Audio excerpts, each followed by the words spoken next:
El pabellón Wisteria. Capítulo 1. El extraño suceso ocurrido. A Mr. John Scott Eccles. El hecho ocurrió, según consta en mi libro de notas, en un día crudo y ventoso, a fines de marzo del año 1892. Estando sentados a la mesa y almorzando, recibió Holmes un telegrama y garabateó en el acto la contestación. No hubo ningún comentario, pero el asunto aquel no se apartó de sus pensamientos, porque, después de almorzar, se situó de pie delante del fuego, con expresión meditabunda, fumando su pipa, y volviendo a leer de vez en cuando el mensaje. De pronto se volvió hacia mí con unos ojos en que brillaba una mirada maliciosa. «Escuche, Watson, creo que podemos considerarlo a usted como hombre de letras. ¿Qué definición daría usted a la palabra grotesco?» «La de cosa rara, fuera de lo normal», apunté yo. Al oír esta definición movió negativamente la cabeza. «Seguramente que abarca algo más que eso. Algo que lleva dentro de sí una sugerencia de cosa trágica y terrible. Si usted repasa mentalmente alguno de esos relatos con los que ha martirizado a un público por demás paciente, se dará cuenta de que lo grotesco se convirtió con frecuencia en criminal en cuanto se ahondó en el asunto. Recuerde el insignificante episodio de los pelirrojos. En sus comienzos fue cosa grotesca, pero al final se convirtió en una atrevida tentativa de robo. Y nada digamos de aquel otro episodio por demás grotesco de las 5 semillas de naranja, que desembocó en línea recta en un complot asesino. Esa palabra hace que yo me ponga en guardia. ¿La tiene usted en el telegrama?, le pregunté. Me lo leyó en voz alta. Me ha ocurrido un incidente increíble y grotesco. ¿Puedo consultar con usted? Scott Eccles. Oficina de correos Charing Cross. ¿Hombre o mujer?, le pregunté. Naturalmente que es un hombre. No hay mujer capaz de enviar un telegrama con la contestación pagada. Se habría presentado aquí sin más. ¿Lo recibirá usted? Ya sabe usted, querido Watson, que desde que hicimos encerrar al coronel Carruthers estoy aburridísimo. Mi cerebro es como un motor en marcha, que se destroza porque no está embragado a la máquina para la que fue construido. La vida es una cosa vulgar, los periódicos resultan estériles. Lo audaz y novelesco desaparecieron, por lo visto, del mundo criminal. En estas condiciones, ¿cómo es posible que me pregunte si estoy dispuesto a ocuparme de un problema nuevo, por fútil que resulte? Pero, si no me equivoco, aquí tenemos a nuestro cliente. Se oyeron unos pasos lentos en la escalera y, un momento después, se hizo pasar a la habitación a un hombre corpulento, alto, de patillas grises y aspecto solemne y respetable. En sus facciones graves y maneras pomposas estaba escrita la historia de su vida. Desde sus botines de paño hasta sus gafas de armazón de oro, era aquel hombre un miembro del Partido Conservador Eclesiástico, buen ciudadano, ortodoxo y rutinario en el más alto grado. Pero algo asombroso había venido a perturbar su compostura natural, marcando sus huellas en los cabellos revueltos, en las mejillas encendidas e irritadas, en sus maneras inquietas y llenas de excitación. Se zambulló sin más en el asunto diciendo: «Mr. Holmes, me ha ocurrido algo de lo más extraordinario y desagradable. En toda mi vida no me he visto en una situación semejante. Una situación por demás indecorosa, por demás ofensiva. No tengo más remedio que buscarle una explicación». De irritado que estaba, tragó saliva y bufó. «Tenga la amabilidad de sentarse, Mr. Scott Eccles», le dijo Holmes en tono tranquilizador. «Antes que nada, ¿puedo preguntarle cómo es que se ha dirigido a mí?» «Pues verá usted, señor, el asunto no parecía como para llevarlo a la policía, pero cuando usted se entere de los hechos, reconocerá que yo no podía dejar las cosas como estaban. Yo no abrigo la menor simpatía hacia los detectives particulares, considerados como una clase, pero como había oído hablar de usted». «Perfectamente. Y ahora, en segundo lugar, le pregunto, ¿por qué no vino inmediatamente?» «¿Qué quiere usted decir con esas palabras?» Holmes miró su reloj. «Son las 2:15», dijo. Su telegrama fue puesto a eso de la 1. Pero basta mirar sus ropas y su cabeza para darse cuenta de que sus dificultades arrancaron en el instante en que usted se despertó esta mañana. Nuestro cliente alisó sus cabellos revueltos y se palpó la barbilla sin afeitar. Tiene razón, Mr. Holmes. Ni por un momento pensé en arreglarme. Lo que yo quería era salir a cualquier precio de esa casa. Pero antes de venir a usted, he andado de un lado para otro haciendo averiguaciones. Fui a la agencia de alquileres y me contestaron que el señor García tenía pagados los de la casa hasta el día y que todo estaba en orden en el pabellón Wisteria. «Ea, señor», exclamó Holmes, echándose a reír. «Se parece usted a mi amigo Watson, que acostumbra a contar sus historias mal y en orden invertido. Por favor, ponga orden en sus pensamientos y expóngame en su debida secuencia los sucesos que le han impulsado a salir de casa sin peinarse ni arreglarse, con botas de paño y los botones del chaleco abrochados en ojales equivocados, para buscar consejo y ayuda». Nuestro cliente bajó los ojos para contemplar con expresión lastimosa su extraordinaria apariencia exterior. «Mr. Holmes, estoy seguro de que produce una impresión detestable, y no creo que en toda mi vida me haya ocurrido hasta ahora cosa semejante. Voy a contarle el rarísimo suceso, y no me cabe la menor duda de que, cuando haya terminado, reconocerá usted que ha habido motivo suficiente para disculparme». Pero el relato quedó cortado en flor. Se oyó fuera mucho ajetreo, y Mistress Hudson abrió la puerta para dar la entrada en la habitación a dos individuos robustos y con aspecto de funcionarios públicos. Uno de ellos dos era bien conocido, por ser el inspector Gregson, de Scotland Yard, funcionario enérgico, valeroso y, dentro de sus límites, capaz. Cambió con Holmes un apretón de manos y presentó a su camarada, el inspector Baines, de la policía de Surrey. «Hemos salido juntos a cazar, Mr. Holmes, y el humillo nos ha traído hacia aquí». Volvió sus ojos de bulldog hacia nuestro visitante. «¿Es usted Mr. John Scott Eccles, de Popham House, Lee?» «Sí, señor. Le venimos siguiendo en sus andanzas toda la mañana». «Sin duda que lo situaron gracias al telegrama», dijo Holmes. «Exactamente, Mr. Holmes. Le tomamos el humillo en la oficina de correos de Charing Cross y venimos hasta aquí». «¿Y por qué me siguen? ¿Qué desean?» «Deseamos, Mr. Scott Eccles, que nos haga usted una declaración acerca de los hechos que desembocaron en la muerte del Mr. Aloysius García, del pabellón Wisteria, cerca de Esher». Nuestro cliente se había erguido en su asiento con ojos desorbitados y sin el menor asomo de color en su cara asombrada. «¿Muerto? ¿Dice usted que murió?» «Sí, señor, ha muerto». «Pero, ¿cómo fue? Quizá por accidente». «Se trata de un asesinato, si en el mundo se ha cometido alguno». «Santo Dios, es espantoso. ¿Me va usted a decir que se sospecha de mí?» «Al muerto se le encontró en el bolsillo una carta de usted, y por ella sabemos que usted había proyectado pasar la noche en su casa. Y en ella la pasé». El policía sacó su cuaderno de notas, pero Sherlock Holmes le dijo: «Espere un momento, Gregson. Lo que usted busca es un relato claro de lo ocurrido, ¿no es así? Y es deber mío prevenir al Mr. Scott Eccles que lo que él diga puede ser usado y empleado en contra suya. Cuando ustedes entraron, Mr. Eccles estaba a punto de contárnoslo todo. Watson, yo creo que un vaso de coñac con soda no le hará ningún mal. Y ahora, señor, yo le ruego a usted que, sin preocuparse de que su auditorio haya aumentado, prosiga con su narración, igual que si nadie le hubiera interrumpido». Nuestro visitante se había echado de golpe el coñac, volviéndolo los colores a la cara. Después de dirigir una mirada recelosa al cuaderno del inspector, se lanzó resueltamente a su extraordinario relato. «Soy soltero», dijo, «y como mi temperamento es amigo de alternar, cultivo gran número de amistades.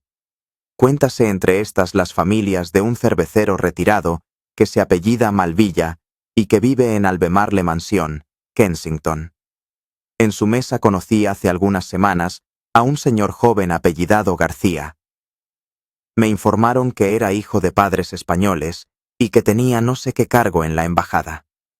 Hablaba un inglés perfecto, era de maneras agradables y nunca había visto hombre mejor parecido. No sé cómo ocurrió, pero el hecho es que aquel joven y yo mantuvimos una fuerte amistad.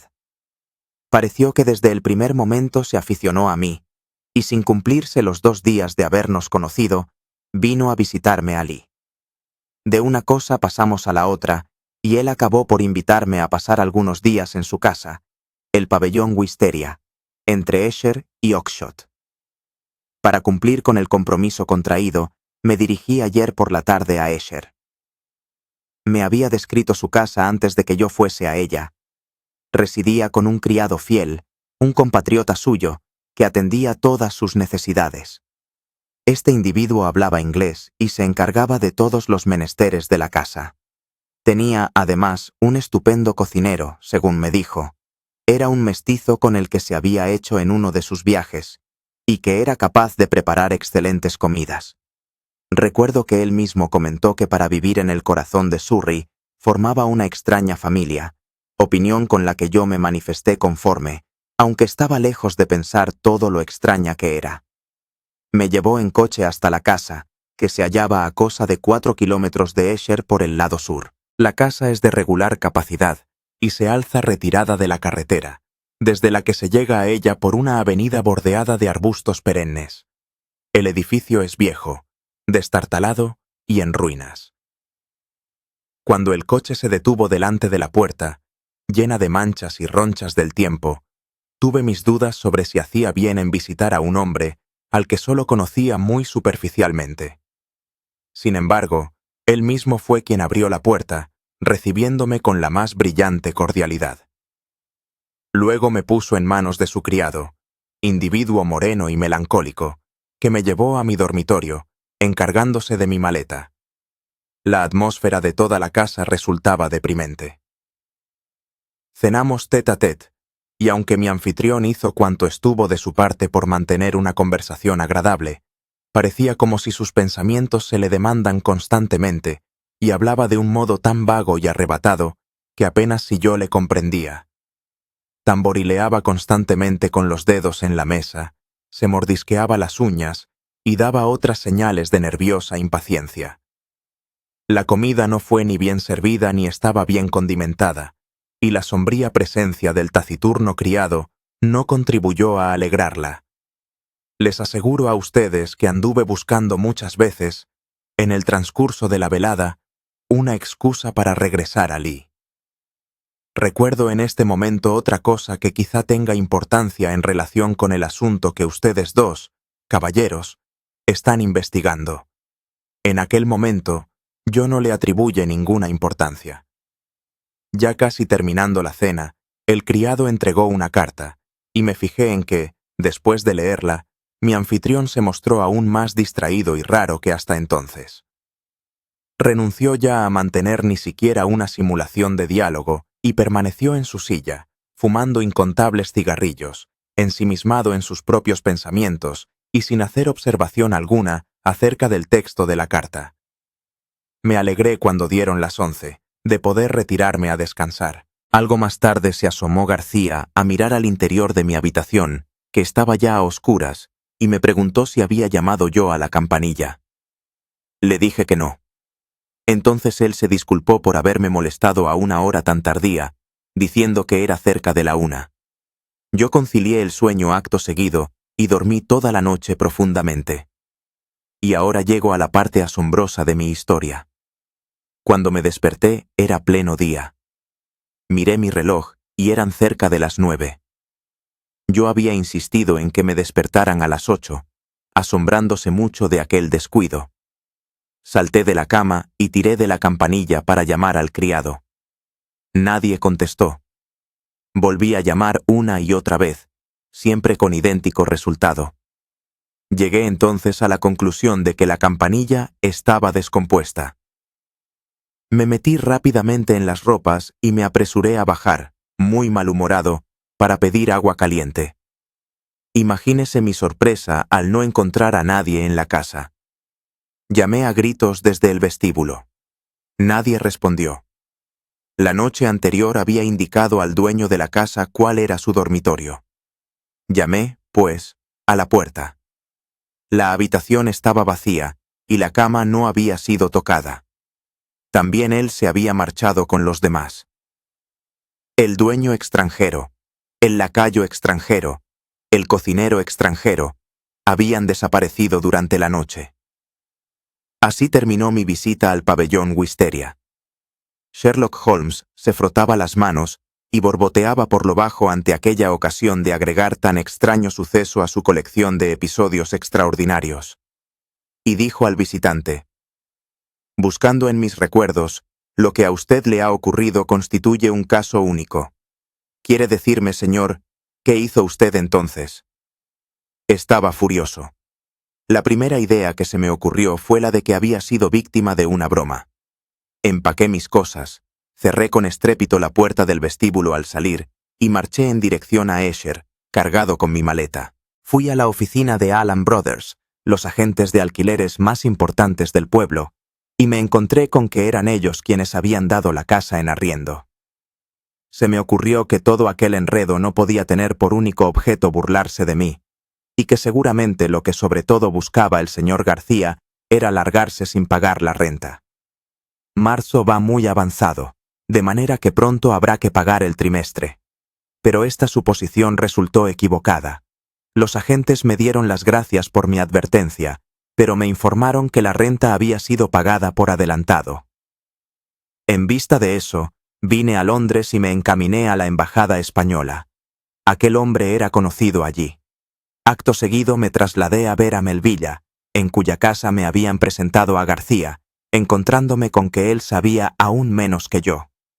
Por último, al recibir su telegrama de contestación, me encaminé aquí, por tener entendido que usted aconseja lo que hay que hacer cuando se presenta un caso difícil. Y ahora, señor inspector, deduzco, de las palabras que usted dijo, que lo que acabo de decir es la pura verdad, y que, fuera de ello, desconozco en absoluto todo lo que haya podido ocurrirle a este hombre. Mi único deseo es ayudar a la justicia en todo cuanto me sea posible. Estoy seguro de ello, Mr. Scott Eccles. Estoy seguro de ello, dijo el inspector Gregson con gran amabilidad. No tengo más remedio que decir que todos los hechos tal cual nos los ha relatado coinciden con los datos que han llegado a conocimiento nuestro. Veamos ahora, por ejemplo, lo relativo a esa carta que llegó mientras ustedes cenaban. ¿Se fijó usted qué hizo con ella? Sí que me fijé. García la arrugó y echó al fuego. ¿Qué me dice usted a eso, Baines? El detective campesino era un hombre voluminoso, mofletudo, colorado, cuya cara se salvaba de lo grosero gracias al brillo extraordinario de sus ojos casi ocultos detrás de las fofas gorduras de las cejas y de los carrillos. Extrajo con despaciosa sonrisa del bolsillo una hoja de papel, doblada y descolorida. La rejilla de la chimenea es graduable, y el papel fue lanzado por encima de los bordes de aquella. Lo recogí sin quemar en la parte de atrás. Holmes dio a entender con una sonrisa el aprecio que ello le merecía. Bien detalladamente ha debido usted registrar la casa para encontrar una bola de papel. Así es, Mr. Holmes, es mi costumbre. ¿Quiere Mr. Gregson que la leamos? El detective londinense asintió con la cabeza. La carta está escrita en papel corriente color crema y no tiene filigranas. Es de tamaño cuartilla y le han dado 2 cortes con unas tijeritas. Le han hecho luego 3 dobleces y la han lacrado con lacre rojo, extendido apresuradamente y aplastado con algún objeto plano y ovalado. Está dirigida al señor García, pabellón Wisteria, y dice así. Nuestros colores son verde y blanco. Verde, abierto, blanco, cerrado. Escalera principal, primer pasillo, séptima a la derecha, bayeta verde. Buen viaje. D. Es una letra de mujer, escrita con pluma de punta fina, pero el sobrescrito lo ha sido con otra pluma, o por otra persona. Como ven ustedes, la letra es más gruesa y de rasgos más enérgicos. Es una carta muy notable, dijo Holmes, mirándola de arriba abajo. Le felicito, Mr. Baines, por el cuidado del detalle que ha demostrado en el análisis que ha hecho de ella. podrían quizás añadirse algunos otros detalles insignificantes. El sello ovalado es, sin disputa, de un gemelo de puño. ¿Qué otra cosa tiene esa forma? Las tijeras son las de uñas. A pesar de lo pequeños que son los cortes, se observa claramente en ambos la misma ligera curva. El detective campesino gorgoteó por lo bajo y dijo: «Creí que había exprimido totalmente el jugo, pero veo que aún quedaba un poco más. No tengo más remedio que decir que lo único que yo saco de la carta es que se traían algún asunto entre manos y que, como es corriente, en el fondo de todo anda una mujer». Durante esta conversación, el señor Scott Eccles se había movido nervioso en su asiento y dijo: «Me alegro de que hayan encontrado esa carta, que viene a corroborar lo que yo había dicho. Pero me permito hacerles notar que no sé todavía qué es lo que le ha ocurrido al señor García, ni lo que ha sido de sus criados. Por lo que a García respecta, la contestación es fácil», dijo Gregson.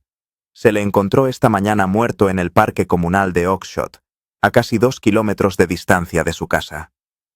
Tenía la cabeza reducida a papilla por efecto de fuertes golpes que le habían sido dados con un talego de arena o con un instrumento por ese estilo que, más bien que herir, había aplastado. Estaba en un sitio solitario y no hay casa alguna a menos de 500 metros. Por lo que se deduce, le golpearon primero por la espalda, pero su agresor siguió golpeándole mucho tiempo después de muerto.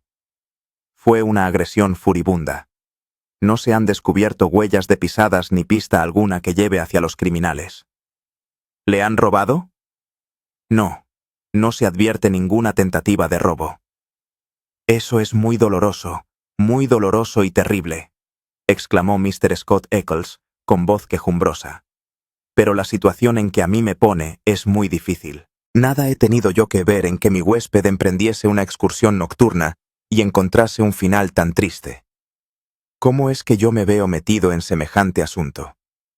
«Muy sencillo, señor», le contestó el inspector Baines. «El único instrumento que se le ha encontrado en el bolsillo al muerto ha sido la carta en la que usted le anunciaba que pasaría con él la noche en que murió. Por el sobre de la carta conocí el nombre y dirección del muerto. Esta mañana llegamos a su casa después de las 9, y no la encontramos ni a usted ni a nadie. Telegrafié a Gregson para que diese con el paradero de usted en Londres, mientras yo registraba el pabellón Wisteria. Vine después a Londres, me reuní con Mr. Gregson, y aquí nos tiene. Creo», dijo Gregson, levantándose, «que lo mejor que podríamos hacer ahora es dar forma oficial al asunto. Usted nos acompañará a la comisaría, Mr. Scott Eccles, y pondremos por escrito su declaración». «Iré enseguida, desde luego. Pero tengo los servicios del Mr. Holmes. Quiero que no economice gastos ni esfuerzos para llegar al fondo de este asunto». Mi amigo se volvió hacia el inspector provinciano. «Supongo, Mr. Baines, que no verá inconveniente alguno en que colabore con usted». «Me consideraré muy honrado, señor. Veo que ha actuado usted con gran rapidez y sistema en todo. ¿Se tiene algún dato que permita fijar la hora exacta en que ese hombre halló la muerte?» «Llevaba allí desde la 1 de la madrugada. Alrededor de esa hora llovió, y con toda seguridad su muerte se produjo antes de la lluvia». «Eso es completamente imposible, Mr. Baines», exclamó nuestro cliente. «Tenía una voz inconfundible. Yo estaría dispuesto a jurar que fue él quien me habló a esa hora en mi dormitorio». «Es extraordinario, pero no imposible», dijo Holmes sonriendo. «¿Tiene usted acaso una pista?», preguntó Gregson. «Así, a primera vista, el caso no parece muy complejo, aunque ofrece notas de novedad y de interés. Necesitaría conocer más los hechos antes de aventurarme a exponer una opinión última y definitiva. A propósito, Mr. Baines, ¿no encontró usted nada de notable, fuera de esa carta, durante su registro en la casa?» El detective miró a mi amigo de una manera rara y dijo: «Sí, encontré algunas cosas sumamente notables. Quizá cuando yo haya terminado los trámites en la comisaría, le interese venir para que le dé mi opinión acerca de las mismas». «Estoy por completo a sus órdenes», dijo Sherlock Holmes, llamando a la campanilla. Mistress Hudson, acompañe hasta la puerta a estos caballeros y tenga la bondad de enviar al Botones con este telegrama, que lleva contestación pagada de 5 chelines. Permanecimos un rato sentados y en silencio después de que se marcharon nuestros visitantes. Holmes fumaba de firme, con las cejas fuertemente apretadas sobre sus ojos penetrantes y la cabeza caída hacia adelante con la expresión afanosa que le caracterizaba. «¿Qué me dice usted, Watson, de este asunto?», me preguntó, al mismo tiempo que se volvía de manera súbita hacia mí. «Esta mistificación de que ha sido víctima Scott Eccles no me dice nada». «¿Y el crimen?». «Pues verá usted, teniendo en cuenta la fuga de los compañeros del muerto, yo diría que ellos están complicados de un modo u otro en el asesinato y han huido de la justicia. Desde luego, es un punto de vista posible, pero así, a simple vista, tendrá usted que reconocer que resulta muy raro que sus 2 criados estuviesen mezclados en una conspiración en contra de su amo y que agredieran a éste precisamente la noche en que había un invitado, teniéndolo como lo tenían a merced suya todos los restantes días de la semana en los que estaba solo. ¿Por qué razón han huido entonces? Esto es, ¿por qué han huido? Ese es el hecho trascendental. El otro es el caso extraordinario ocurrido a nuestro cliente Mr. Scott Eccles. Ahora bien, Watson, ¿está acaso fuera de los límites de la inteligencia humana suministrar una explicación en la que encajen estos 2 hechos trascendentales? Si en esa explicación cupiese también la misteriosa carta con su cariñosa fraseología, quizás valdría la pena aceptarla como una hipótesis transitoria. Y si los nuevos hechos que vayamos conociendo encajan en el cuadro, quizá entonces nuestra hipótesis se convierta gradualmente en la solución. ¿Y cuál es esa hipótesis? Holmes se arrellanó en un sillón, con los ojos entornados. Tiene usted que empezar por aceptar, Watson, que la idea de que se trata de una broma es inaceptable. Se preparaban graves acontecimientos, según lo demostraron los hechos, y ese atraer con halagos a Scott Eccles al pabellón Wisteria tiene alguna relación con ellos. ¿Y cuál puede ser esa relación? Vayamos tomando eslabón por eslabón. A simple vista resulta cosa que se sale de lo corriente esa rara y súbita amistad entre el joven hispano y Scott Eccles. Fue aquel quien forzó la marcha de las cosas. El mismo día siguiente al de conocerse, marchó a visitar a Eccles al otro extremo de Londres, y se mantuvo en estrecho contacto con él hasta que consiguió que fuese a Esher. Y yo me pregunto, ¿para qué podía querer a Eccles? ¿Qué era lo que éste le podía proporcionar? A mí no me parece un hombre especialmente inteligente, ni que tenga condiciones para despertar las simpatías de un hombre de raza latina y de ingenio rápido. ¿Por qué, pues, eligió García precisamente a Eccles, entre todas las personas con quien estaba relacionado, como la más indicada para sus propósitos? ¿Posee alguna cualidad destacable? Yo digo que sí. Es el tipo exacto de lo que se llama la respetabilidad inglesa. Es el hombre que, como testigo, más impresión puede causar en el ánimo de otro inglés. Usted mismo ha podido ver cómo ninguno de los 2 inspectores ha soñado ni por un instante en poner en tela de juicio sus declaraciones, por extraordinarias que hayan sido. ¿Y qué es lo que él tenía que declarar como testigo? Tal como salieron las cosas, nada, pero todo, si hubiesen resultado de manera distinta. Así es como yo veo las cosas. Es decir, que él podría resultar quien demostrarse una coartada. Exactamente, mi querido Watson. Él podría haber hecho buena una coartada. Supongamos, nada más que como base de argumentación, que los habitantes del pabellón Wisteria son compinches de un determinado plan, y que éste tiene que ser puesto en ejecución, sea el que sea, antes de la 1 de la madrugada. Es posible que, mediante manejo de relojes, hayan conseguido que Scott Eccles se acostase más temprano de lo que él pensaba. En todo caso, es muy verosímil que cuando García se llegó hasta el cuarto de dicho señor para decirle que era la 1, no fuesen sino las 12.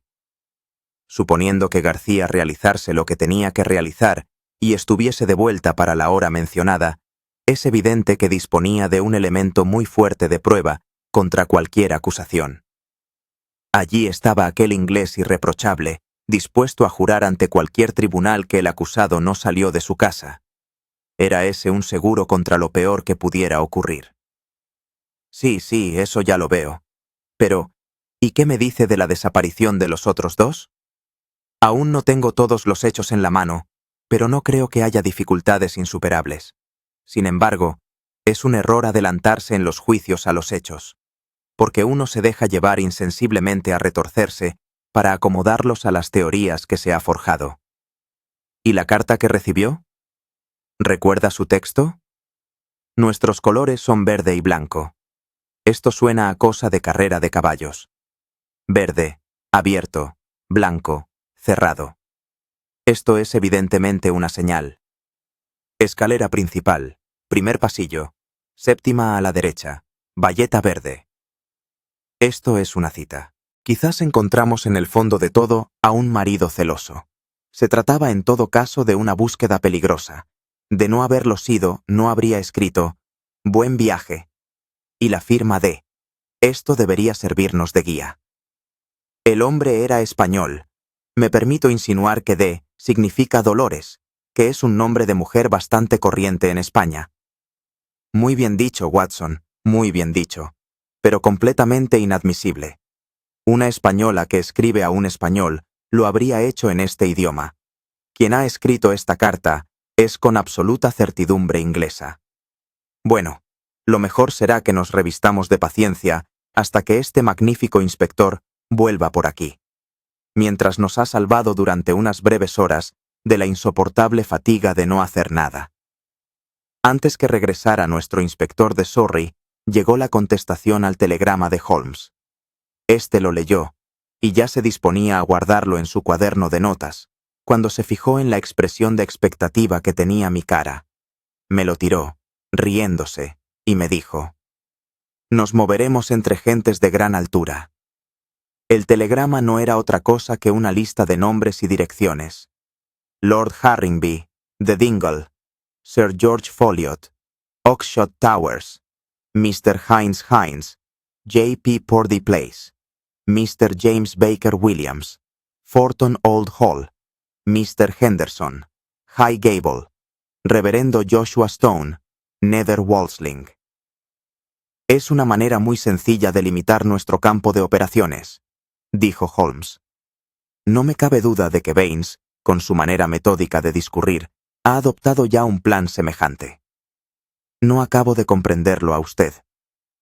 Querido compañero, hemos llegado ya a la conclusión de que el mensaje recibido por García venía a ser una dirección o una cita amorosa. Pues bien, si la interpretación es correcta, y para encontrarse en el lugar de la cita tiene uno que subir por una escalera principal y buscar la séptima puerta de un pasillo, salta a la vista que la casa es muy grande. Es también evidente que tal casa no puede encontrarse a distancia mayor de 2 o 3 kilómetros de Oxshott, puesto que García caminaba en esa dirección y calculaba, según mi manera de interpretar los hechos, hallarse de vuelta en el pabellón Wisteria con tiempo para beneficiarse de una coartada, que solo sería válida hasta la 1 de la madrugada.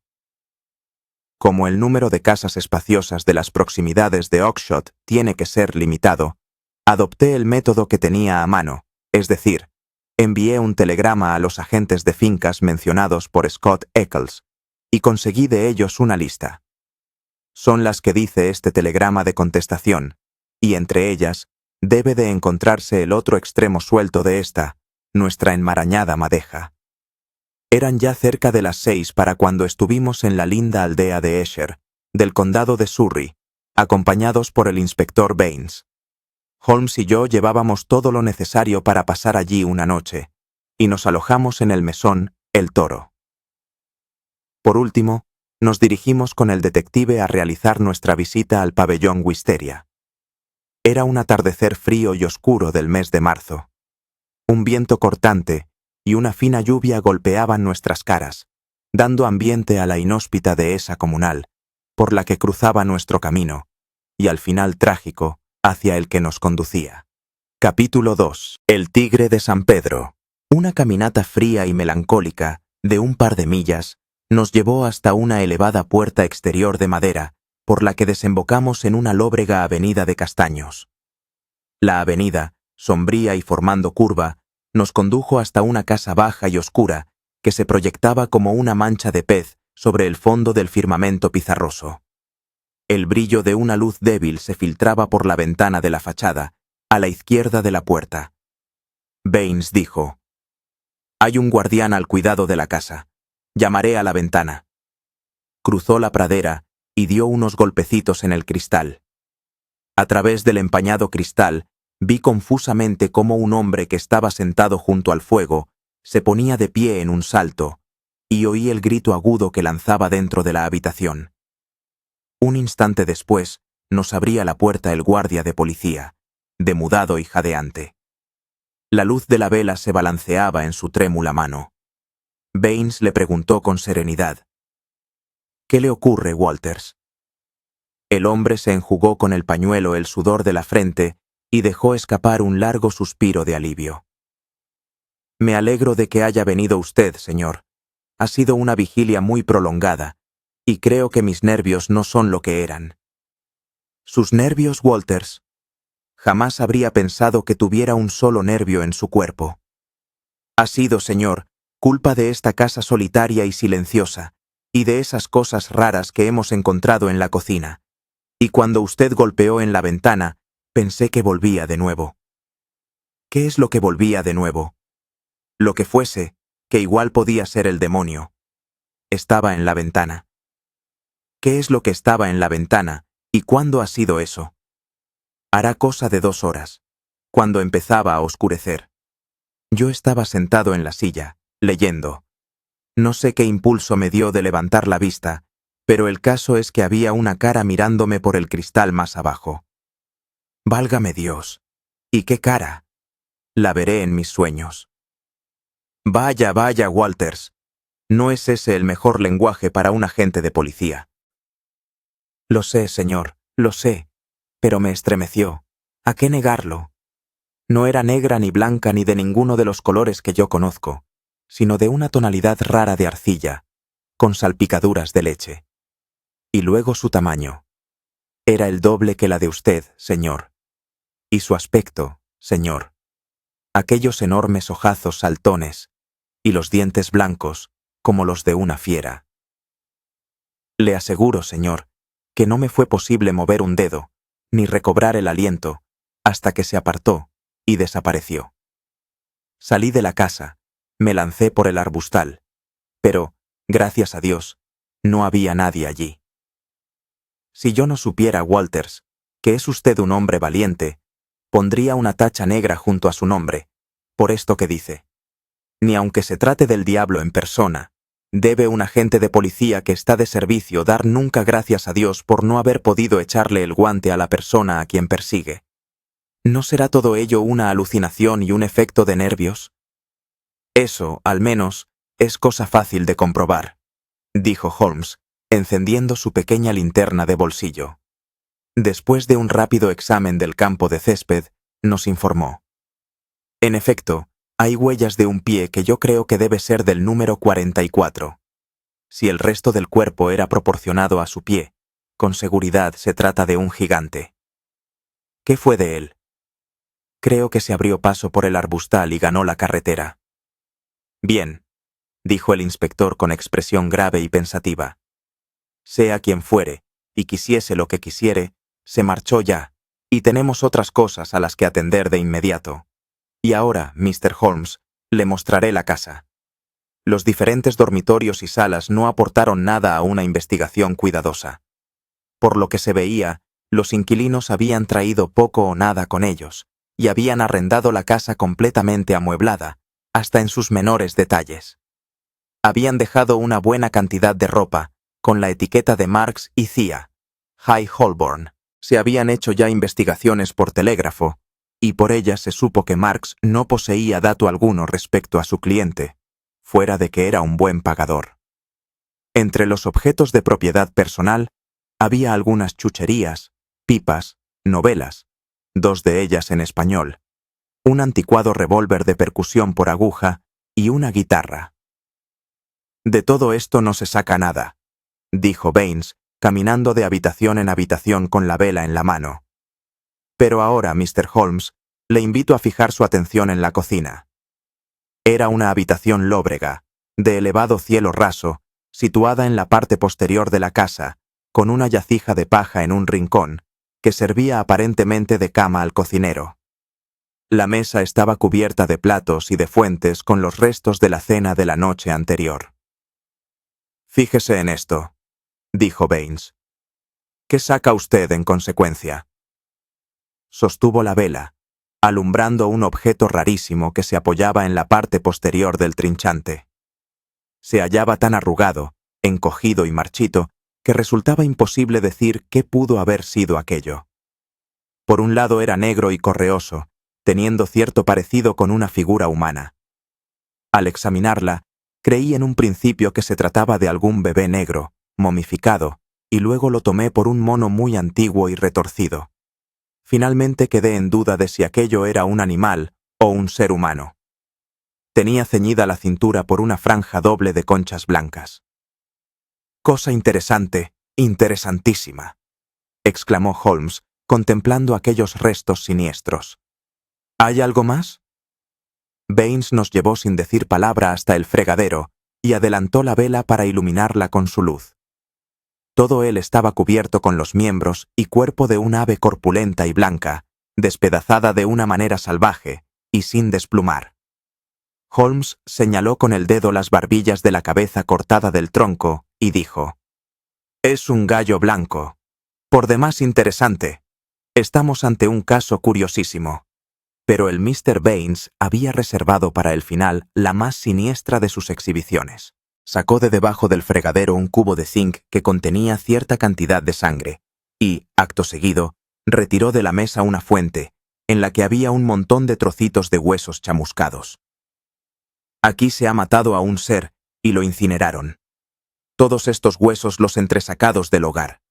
Hicimos venir esta mañana a un médico, y éste afirmó que no se trataba de huesos humanos». Holmes sonrió y se frotó las manos. «Inspector, no tengo más remedio que felicitarle por la manera como ha llevado este caso tan característico y tan instructivo. Si no lo toma a mal, le diré que pienso que tiene usted dotes superiores a las oportunidades que se le presentan». Los ojillos del inspector Baines relampagueaban de satisfacción.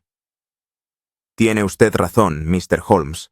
Aquí, en provincias, nos estancamos. Un caso como este de ahora supone para un hombre una oportunidad, y yo confío en aprovecharla. ¿Qué saca usted en consecuencia a propósito de estos huesos?» «Yo diría que son de un cordero o de un cabritillo». «¿Y el gallo blanco?» «Es un detalle curioso, Mr. Baines, muy curioso. Casi estoy por decirle único».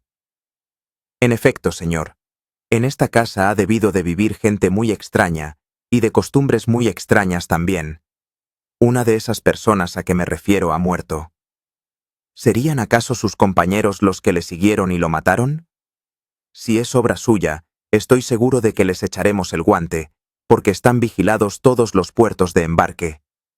Pero yo tengo un criterio distinto acerca de eso. Sí, mi criterio es muy distinto. Según eso, usted tiene ya su teoría al respecto, ¿no es así? Y quiero llevarla yo mismo delante, Mr. Holmes. Debo hacerlo en honor a mis propias facultades. Usted tiene ya hecho su prestigio, pero yo tengo todavía por hacer el mío. Me alegraría mucho poder afirmar, al final del asunto, que yo he solucionado el caso sin la ayuda de usted». Holmes se echó a reír de muy buen agrado y dijo: muy bien, inspector. Usted siga su camino y yo seguiré el mío. Lo que yo consiga está siempre de muy buena gana a su servicio, si usted no encuentra inconveniente en dirigirse a mí. Creo que he visto ya en esta casa todo lo que quería ver, y que el tiempo de que dispongo podría emplearse con mayor provecho en cualquier otro lugar. Au revoir, y buena suerte. Yo habría podido decir, por muchos indicios sutiles, que se le habrían escapado a cualquier otra persona menos a mí, que Holmes seguía una pista todavía fresca.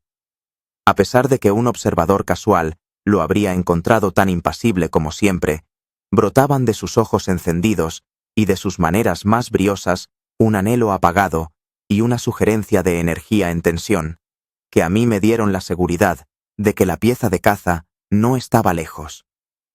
Nada dijo Holmes, según tenía por costumbre, y nada le pregunté yo, según también tenía por costumbre.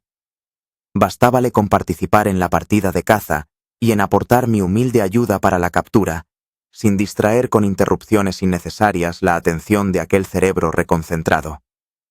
Todo se manifestaría a su debido tiempo. Esperaré, pues, pero, para mi desilusión, cada vez mayor, esperé en vano. Siguió un día, otro día, y mi amigo no avanzó un paso. Se pasó una mañana en Londres, y yo me enteré por una alusión casual que había visitado el Museo Británico. Fuera de esta única excursión, se pasó los días en largas caminatas, frecuentemente solitarias, o en charlar con cierto número de gentes de la aldea cuya amistad se había dedicado a cultivar. Watson, tengo la seguridad de que una semana en el campo le vendrá magníficamente, me dijo un día. Resulta por demás agradable ver cómo surgen en los setos los primeros tallos verdes y las primeras candelillas en los avellanos.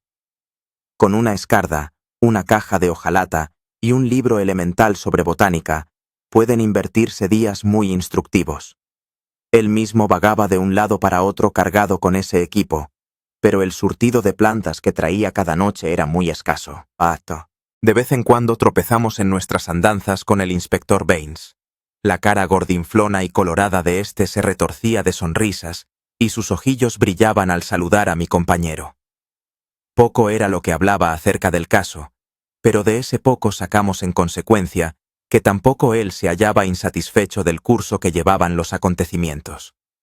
Sin embargo, no tengo más remedio que confesar que me quedé algo sorprendido cuando unos 5 días después del crimen, abrí mi periódico de la mañana y me encontré con estos grandes titulares. El misterio de Oxshott. Hacia la solución. Detención del presunto asesino. Holmes saltó de su asiento al leer tales titulares, como si le hubiesen pinchado, y exclamó: «¡Por Júpiter! ¿Quiere decir eso que Baines le ha echado el guante?» «Por lo visto, sí», le contesté, y leí el siguiente informe. Se ha producido en Esher, y en toda su comarca, una gran emoción al saberse, a última hora de la pasada noche, que se había llevado a cabo una detención relacionada con el asesinato de Oxshott. Se recordará que en la dehesa comunal de Oxshott fue encontrado muerto el señor García, del pabellón Wisteria. Su cadáver mostraba señales de una agresión de extraordinaria violencia, y también se recordará que su criado y su cocinero huyeron aquella misma noche, lo que parecía demostrar su participación en el crimen. Se apuntó la idea, que no llegó a demostrarse, de que el muerto guardaba quizá en la casa objetos de valor, y que el móvil del crimen había sido el robo de los mismos. El inspector Baines, a cuyo cargo está el caso, realizó toda clase de esfuerzos para descubrir el lugar en que se ocultaban los fugitivos, teniendo buenas razones para creer que no habían ido muy lejos y que se hallaban ocultos en algún escondite que tenían preparado previamente. Se tuvo, a pesar de todo, desde el primer momento, la certidumbre de que llegaran a dar con su paradero, porque el cocinero, según declaraciones de algunos proveedores que tuvieron ocasión de verlo por la ventana, era hombre de aspecto por demás llamativo. Se trata de un mulato gigantesco y feísimo, de rasgos amarillentos, de marcado tipo negroide. A este individuo se le ha visto con posterioridad al crimen, porque la noche misma que siguió a este fue descubierto y perseguido por el guardia de policía Walters, pues tuvo la audacia de regresar al pabellón Wisteria. El inspector Baines, pensando que una visita de esa clase no se hacía sin ninguna finalidad determinada, y que era probable, por consiguiente, que se repetiría, dejó sin guardia la casa, pero colocó personal oculto en el bosque de arbustos. El individuo en cuestión cayó en la trampa y fue capturado la noche pasada después de grandes forcejeos, en el transcurso de los cuales dio una feroz mordida al agente de policía Downing. Tenemos entendido que, cuando el preso sea llevado ante los jueces, la policía solicitará que se mantenga su detención, esperándose que su captura haya de traer como consecuencia grandes novedades. No tenemos más remedio que ir a visitar inmediatamente a Baines, exclamó Holmes, echando mano a su sombrero. Lo alcanzaremos con el tiempo preciso antes de salir de casa.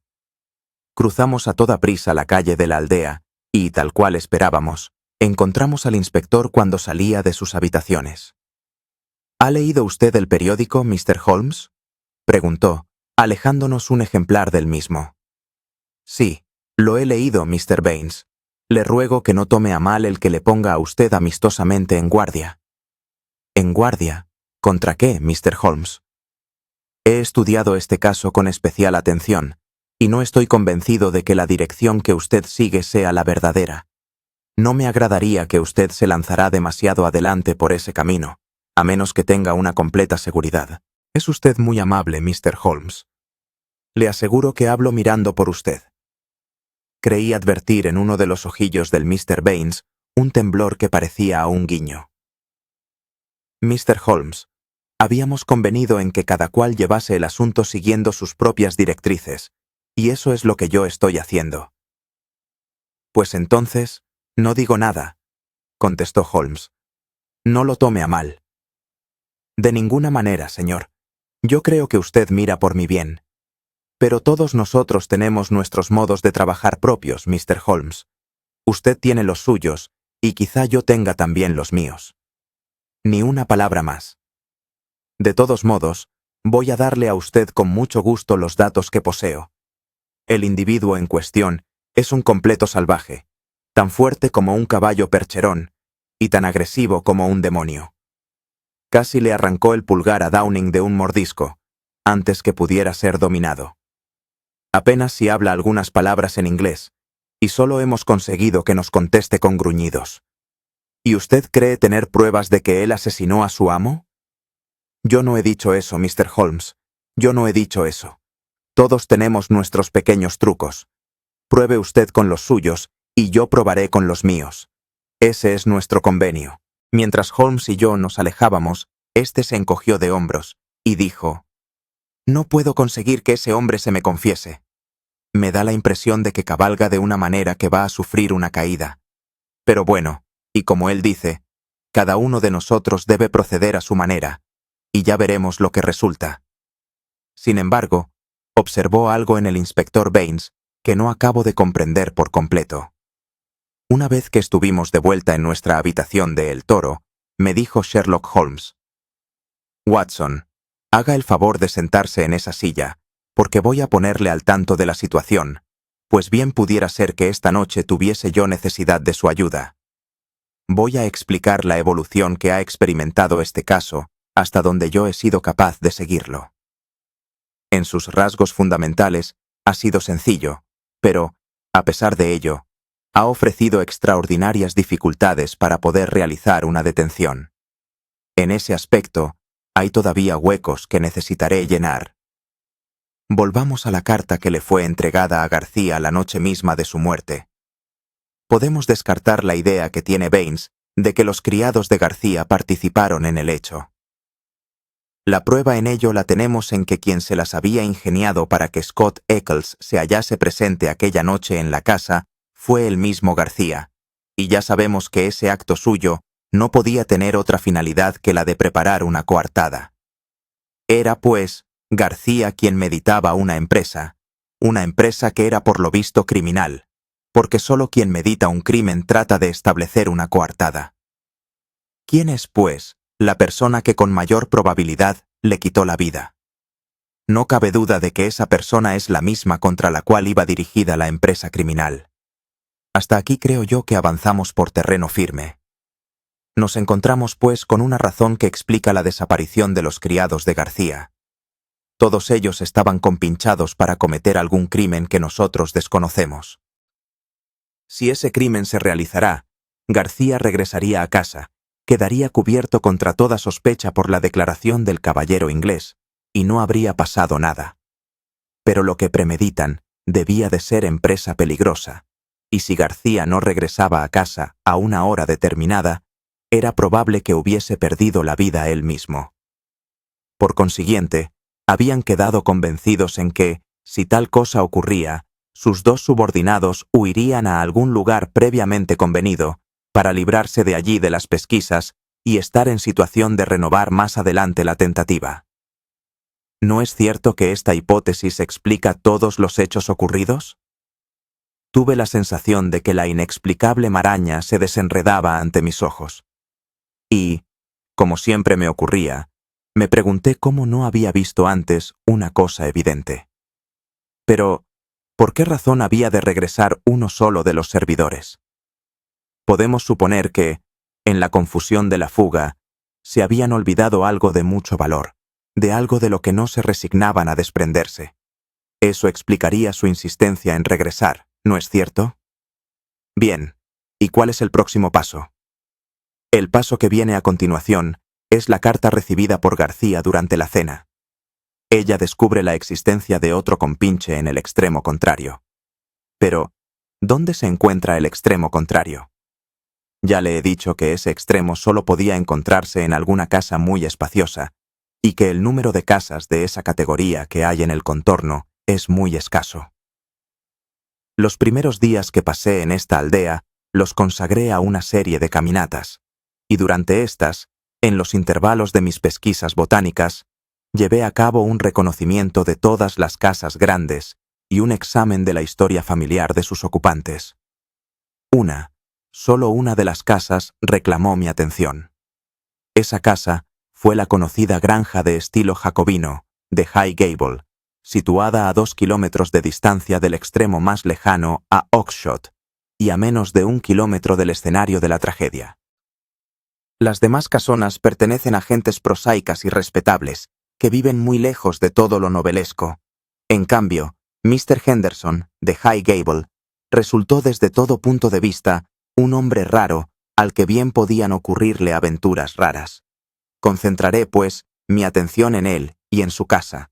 Ahí tiene usted, Watson, una colección de gentes raras. Y la más curiosa entre todas ellas es el mismo Henderson.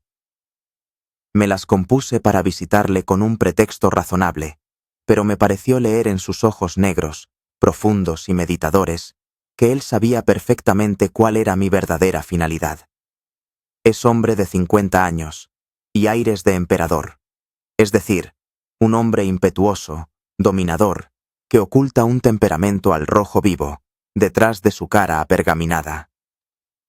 O es extranjero, o ha vivido mucho tiempo en los trópicos, porque tiene un color amarillento y está reseco, aunque es tan correoso como una trenza de látigo. Su amigo y secretario, Mr. Lucas, es indudablemente extranjero, de color chocolate, marrullero, dulzarrón y gatuno, con una melosidad venenosa en el hablar. De modo, Watson, que nos encontramos ya ante dos grupos de extranjeros, el uno en el pabellón Wisteria y el otro en High Gable, con lo que empiezan a taparse los huecos de los que antes le hablaba. Esta pareja de amigos íntimos y confidenciales constituyen el centro de toda la casa. Pero hay otra persona que quizás sea más importante para las finalidades inmediatas que perseguimos nosotros. Henderson tiene 2 hijas, una de 12 y otra de 13 años. Tienen de institutriz a cierta Miss Burnett, inglesa, de unos 40 años. Hay también un criado de confianza. Este pequeño grupo es el que forma la verdadera familia, porque siempre viajan juntos, ya que Henderson es un gran viajero que anda siempre de un lado para otro. No hace más que unas semanas que regresaron a High Gable, después de un año de ausencia. Agregaré que es un hombre inmensamente rico, que puede satisfacer todos sus caprichos sin sacrificio alguno. Fuera del grupo del que hablo, su casa está llena de despenseros, lacayos, doncellas y todo el personal sobrealimentado y en holganza que es corriente en las grandes residencias campestres de Inglaterra. De todo eso me enteré en parte por los chismorreos de la aldea y en parte por mi propia observación. No hay mejores instrumentos en esa tarea que los criados que han sido despedidos y se sienten resentidos. Yo tuve la buena suerte, aunque tampoco lo habría encontrado si no hubiese andado a su caza. Como dice Baines, cada cual tenemos nuestro sistema. Fue ese sistema el que me permitió conocer a John Warner, que fue jardinero de High Gable, y que fue despedido en un momento de mal humor por su amo dominador. A su vez, el jardinero tenía amigos entre la servidumbre del interior de la casa, a la que une el común temor y antipatía al amo. De esa forma conseguí la llave que me iba a abrir los secretos de aquella familia. Gente rara, Watson. No afirmo que conozca ya todo lo que allí ocurre, pero son, sin duda alguna, gente rara. El edificio está compuesto de 2 salas. La servidumbre vive en una y la familia en otra.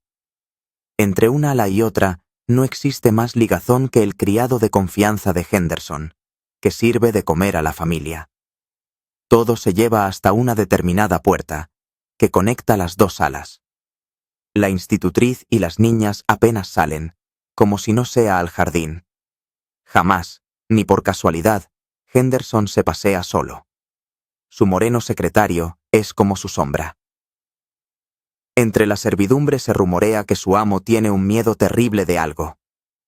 Warner dice: vendió su alma al diablo por dinero, y teme que su acreedor se presente en cualquier momento a reclamar la deuda. Nadie tiene la menor idea de dónde vinieron, o quiénes son. Es gente violenta. En 2 ocasiones Henderson la ha emprendido a latigazos con algunas personas, y tan solo se ha librado de comparecer ante los tribunales gracias a su repleta bolsa y a las fuertes indemnizaciones que ha pagado. Y ahora, Watson, examinemos la situación con estos datos nuevos. Podemos dar por supuesto que la carta procedía de esta extraña familia, y que en ella se invitaba a García a realizar algún proyecto que tenían convenido. ¿Quién escribió la carta? Alguien que estaba dentro de la ciudadela, y que era una mujer. ¿Qué otra persona podía ser sino la institutriz, Miss Burnett? Todos nuestros razonamientos nos llevan en esa dirección. Podemos, en todo caso, tomarlo como una hipótesis, y ver las consecuencias que de ella se derivarán. Agregaré que la edad y la manera de ser de Miss Burnett viene a desmentir mi primera suposición de que pudiera haber en nuestra historia un asunto amoroso. Si ella escribió la carta, es de suponer que era amiga y aliada de García. ¿Qué actitud puede suponerse en consecuencia que adoptaría al recibir la noticia de su muerte? Si la empresa en que colaboraban era pecaminosa, se callaría, aunque guardase en su corazón aborrecimiento y odio contra quienes le habían dado muerte. Y también era de presumir que prestaría su ayuda, mientras se tratase de tomar venganza de ellos. ¿Me sería posible hablar con ella y servirme de ella? Tal fue mi primer pensamiento. Pero ahora nos enfrentamos a un hecho siniestro. Desde la noche del crimen, nadie ha visto a Miss Burnett. Desde entonces, se ha esfumado por completo. ¿Vive? ¿Ha sufrido suerte idéntica y en idéntica noche que el amigo al que había dado cita? ¿O la tienen simplemente prisionera? He ahí el punto que nos queda todavía por resolver. Por lo dicho se dará cuenta usted, Watson, de lo difícil de la situación. No disponemos de prueba alguna que nos permita solicitar un edicto judicial. Si expusimos ante un juez nuestras suposiciones, las tomaría por pura fantasía. La desaparición de la mujer nada representa, porque en esa extraordinaria servidumbre puede ocurrir que no se vea a un miembro de la misma durante una semana entera. Sin embargo, pudiera encontrarse ahora mismo en peligro de muerte. Todo lo que yo puedo hacer ahora es vigilar la casa, haciendo que mi agente Warner monte guardia frente a las puertas exteriores del parque. No podemos consentir que se prolongue semejante situación. Puesto que la justicia no puede hacer nada, debemos actuar cargando nosotros con los riesgos. ¿Qué es lo que usted sugiere?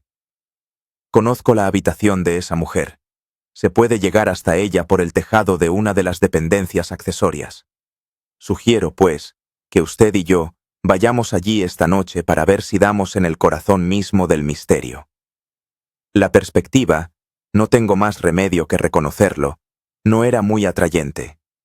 La vieja casa, con su atmósfera de misterio, sus extraños y temibles habitantes, los peligros desconocidos que podía ofrecer el acercarse a ella, y el que, desde el punto de vista legal, nos colocamos en una situación falsa.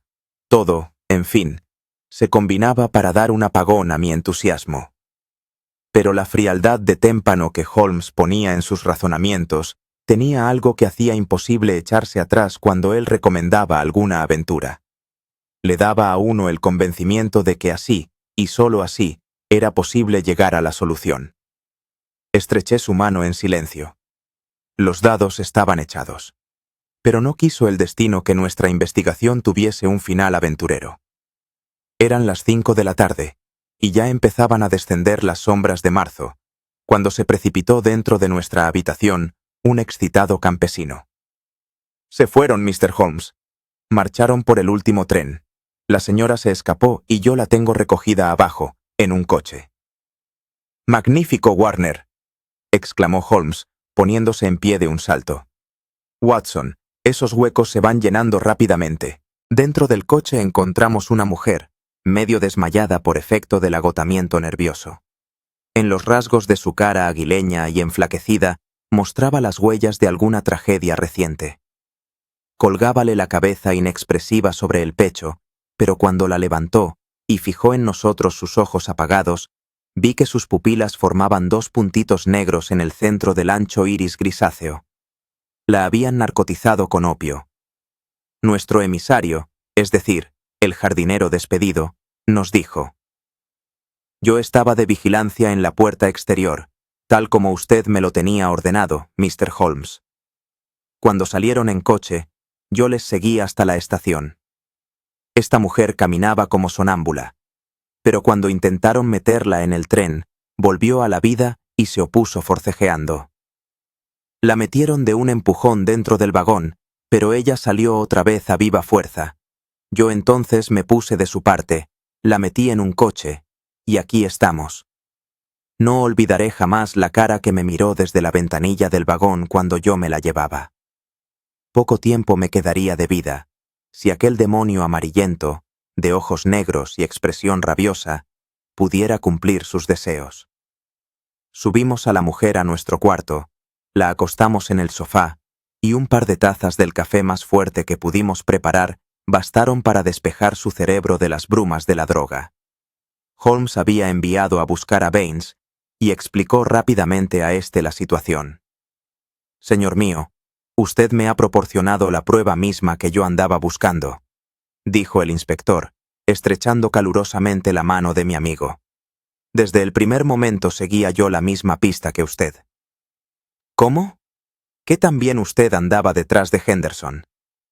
«Sí, Mr. Holmes, y cuando usted reptaba sigilosamente por el arbustal de High Gable, yo estaba encaramado entre las ramas de un árbol y le estaba viendo desde allí arriba. Andábamos a ver quién conseguía antes una prueba de culpabilidad». «Y entonces, ¿por qué detuvo al mulato?» Baines gorgoteó de risa. «Yo tenía la certidumbre de que Henderson, como él se hace llamar, se daba cuenta de que se recelaba de él, y que mientras se creyese en peligro, permanece agazapado y no daría paso alguno. Detuve a un hombre que yo sabía que no era culpable para hacerle creer que ya no le vigilábamos. Yo estaba seguro de que entonces intentaría largarse, dándonos así oportunidad de acercarnos a Miss Burnett». Holmes puso su mano en el hombro del inspector y le dijo: «Usted llegará muy arriba en su profesión, porque tiene instinto y facultad intuitiva». Baines se sonrojó de placer. «He tenido durante toda la semana a un agente vestido de paisano en la estación, esperando que se produjera la fuga. Vayan a donde vayan los del grupo de High Gable, ese hombre la puso a salvo, todo termina bien. Sin las declaraciones de esta mujer no podemos proceder a realizar detenciones, eso es evidente. De modo, pues, que cuando antes nos haga su declaración, será mejor». «Se está recobrando por instantes», dijo Holmes, examinando a la institutriz. «Pero dígame, Baines, ¿quién es el tal Henderson?» «Henderson», contestó el inspector, «es don Murillo, al que llamaban en otro tiempo el Tigre de San Pedro». «El Tigre de San Pedro». Como un relámpago surgió en mi cerebro la historia completa de aquel hombre. Se había hecho célebre como el tirano más depravado y sanguinario de cuantos han gobernado cualquier país con pretensiones de civilizado. Hombre fornido, temerario y enérgico, tuvo temple suficiente para soportar sus vicios durante 10 o 12 años a un pueblo acobardado. Su nombre inspiraba terror por toda América Central. Al cabo de ese tiempo, hubo una sublevación general en contra suya. Pero el tirano era tan astuto como cruel, y en cuanto advirtió el primer rumor de la tormenta que se acercaba, hizo llevar secretamente sus tesoros a bordo de un barco tripulado por fervientes adeptos suyos. Cuando los sublevados tomaron al siguiente día por asalto el palacio, lo encontraron vacío. El dictador, sus 2 hijas, su secretario y sus riquezas habían escapado de sus manos. Desde aquel día desapareció del mundo, y repetidas veces se ocupó la prensa europea del anónimo bajo el cual escondía su identidad. Sí, señor. Don Murillo, el tigre de San Pedro, recalcó Baines. Si usted lo consulta, se encontrará con que los colores de la bandera de San Pedro son el verde y el blanco, es decir, los mismos de los que habla la carta.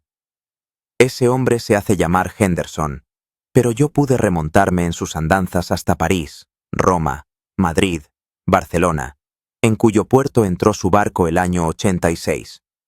Desde entonces lo buscan para tomar venganza de él, pero hasta ahora no habían conseguido dar con su paradero. Miss Burnett, que se había erguido en su asiento y seguía con gran atención nuestro diálogo, dijo: Descubrieron su paradero hace un año. Ya una vez han atentado contra su vida, pero algún espíritu maligno le protegió. Nuevamente, ahora, ha caído el noble y caballeroso García, mientras ese monstruo huye sano y salvo. Pero otro hombre sucederá al caído, y otro, hasta que algún día se haga justicia. Eso es tan cierto como que mañana va a salir el sol. Sus manos delgadas se apretaban con fuerza, y el ímpetu de su odio empalideció su cara demacrada. ¿Y cómo fue el intervenir de usted en este asunto, Miss Burnett?, preguntó Holmes. ¿Cómo es posible que una señora inglesa participe en un asunto de asesinato? Me alí a ellos porque no había otro modo en el mundo de que se hiciese justicia. ¿Qué le importa a la justicia de Inglaterra que hayan corrido ríos de sangre años atrás en San Pedro, o que este individuo robase un barco cargado de riquezas? Para ustedes todas esas cosas son igual que crímenes cometidos en algún otro planeta. Para nosotros, en cambio, son realidades vivas. Nos hemos enterado de la verdad a fuerza de dolor y de sufrimientos. Para nosotros no hay en el infierno un demonio que pueda equipararse con Juan Murillo, y no puede haber paz en la vida mientras todas sus víctimas siguen clamando venganza. No cabe duda de que ese hombre fue todo lo que usted dice, le contestó Holmes. He oído hablar de sus atrocidades. Pero, ¿en qué le afectan ellas a usted? Se lo contaré todo. La política de este miserable consistía en asesinar, con un pretexto u otro, a cuantos hombres podían llegar a ser con el tiempo rivales peligrosos suyos. Mi marido, sí, porque mi verdadero apellido es la señora de Víctor Durango, era ministro de San Pedro en Londres. Allí nos conocimos y nos casamos. Hombre más noble no los ha habido en el mundo. Por desgracia, Murillo tuvo noticias de sus excelentes cualidades, lo llamó a San Pedro con cualquier pretexto y lo hizo fusilar. Como si tuviera un barrunto de la muerte que le esperaba, se negó a llevarme con él. Le fueron confiscadas sus propiedades, y yo quedé malviviendo y con el corazón destrozado. Sobrevino más tarde la caída del tirano. Este huyó, como se lo he contado antes, pero las muchas personas cuyas vidas había deshecho y cuyos parientes más próximos y más queridos habían sufrido las torturas y la muerte a manos suyas, no se conforman con dejar las cosas como estaban. Formaron entre sí una sociedad que no se disolvería sino cuando hubiese realizado su obra. A mí se me designó, después que logró descubrirse al déspota caído bajo el nombre de Henderson. Se me designó, digo, para que entrase en su servidumbre y mantuviese a los demás al tanto de sus andanzas. Pude lograrlo obteniendo el cargo de institutriz dentro de la familia. Él estaba lejos de pensar que la mujer que tenía que enfrentarse con él a las horas de comer era la misma a cuyo marido había lanzado a la eternidad con solo 1 hora de tiempo para prepararse. Yo le sonreía, cumplía con mis obligaciones para con sus hijas y esperaba mi momento. Se atentó contra él en París, Pero la tentativa fracasó. Viajamos en rápido zigzag de aquí para allá por toda Europa, para despistar a nuestros perseguidores, hasta que regresamos a esta casa, que él tenía alquilada desde que llegó por vez primera a Inglaterra. Pero también aquí le esperaban los ejecutores de la justicia. Sabiendo que él volvería, aguardaba aquí García, hijo del que fue alto dignatario de San Pedro. Aguardaba con 2 compañeros leales, gente humilde, pero animados los 3 por idénticos motivos de venganza. Poco era lo que García podría realizar en pleno día, porque Murillo adopta toda clase de precauciones, y jamás salía como no fuese acompañado de su satélite Lucas, o sea López, que era como se llamaba en los tiempos de su grandeza. Sin embargo, Murillo dormía solo, y el vengador podía llegar hasta él durante la noche.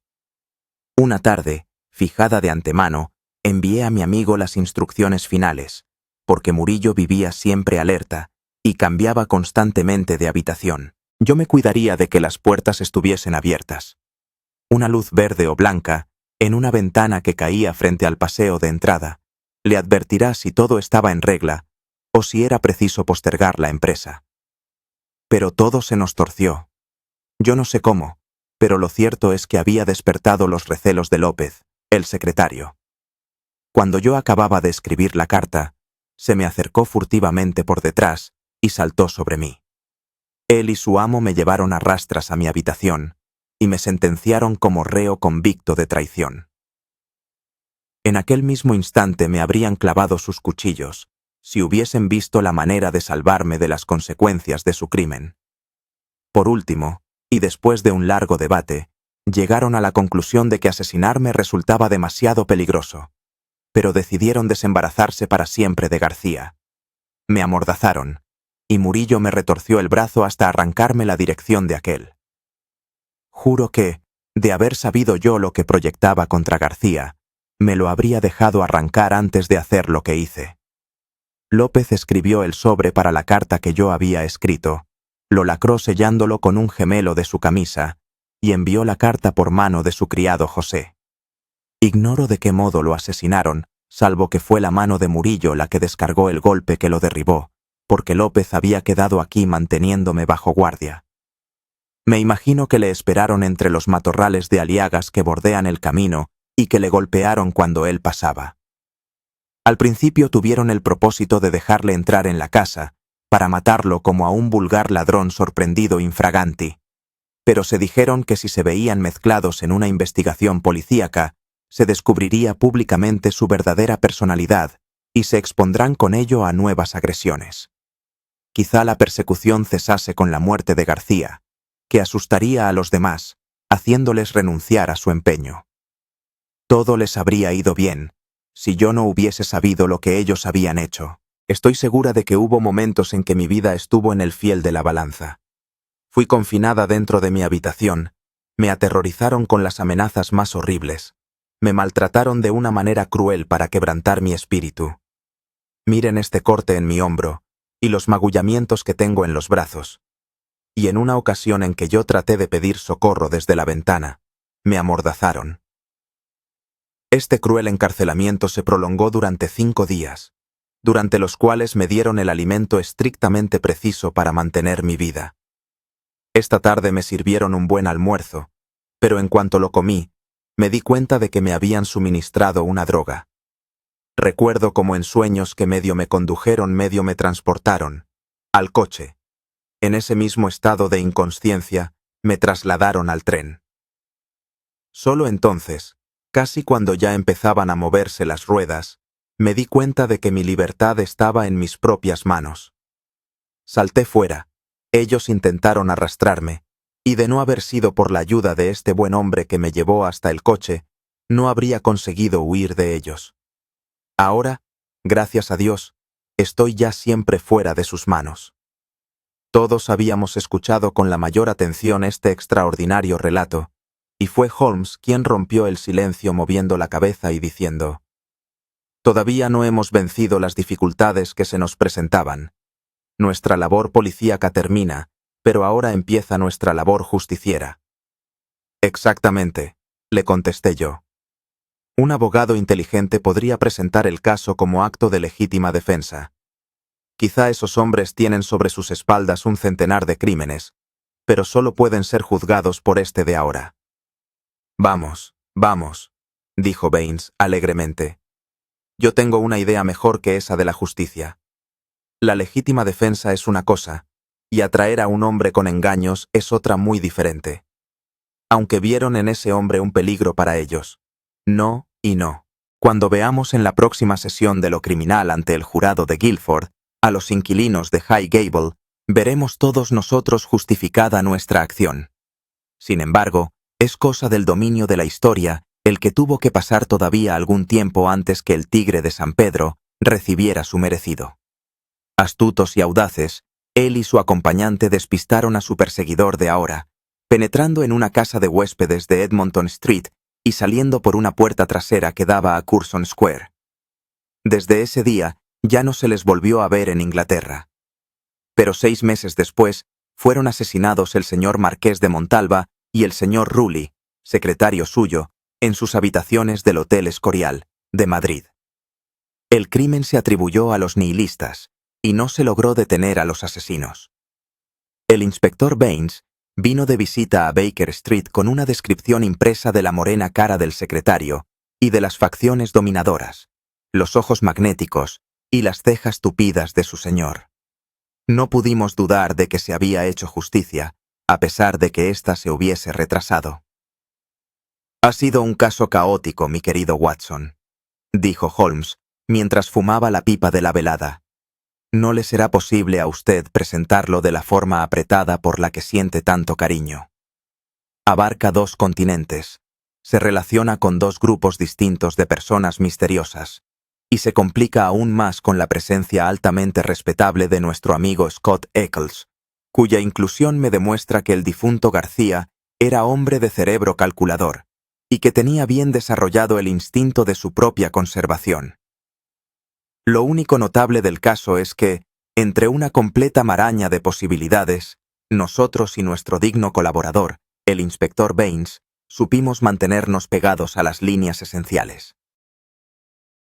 Fin de la historia. Si te gustó, dale like, suscríbete y cuéntanos en los comentarios qué parte fue tu favorita. Nos vemos en la próxima aventura.